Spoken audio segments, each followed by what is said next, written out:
Кумтөрдүн ашпозчулары дагы бир эл аралык гастрономиялык мелдеште ийгилик жаратышты.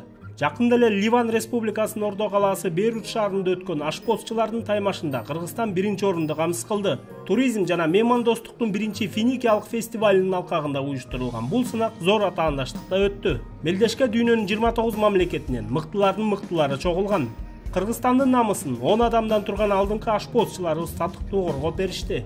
Алардын ичинен 5-өө Жаныбекова Кундузхан, Эгинбаев Берик, Табылды уулу Индирбек, Сабыров Адилет жана Эгембердиев Уран Кумтөрдүн ашпозчулары. Бул биздин сыймыктуу ашпозчуларыбыздын алгачкы жеңиши эмес. Ушул жылдын январь айында алар Туркияда өткөн эл аралык гастрономиялык фестивалда ар кайсы номинациялар боюнча 8 медалдын ээси болушкан. Бийик тоолуу катаал климаттык шартта иштеген кызматкерлерибизди ашпозчуларыбыз түркүн даамдары менен дайыма кубандырып келишет. Компания жетекчилиги былтыр кендеги ашканага жаңы жабдыктарды сатып берип, кызматкерлер үчүн эң мыкты шарттарды түзүп берген. Кумтөрдүн башкы байлыгы бул анын адамдары.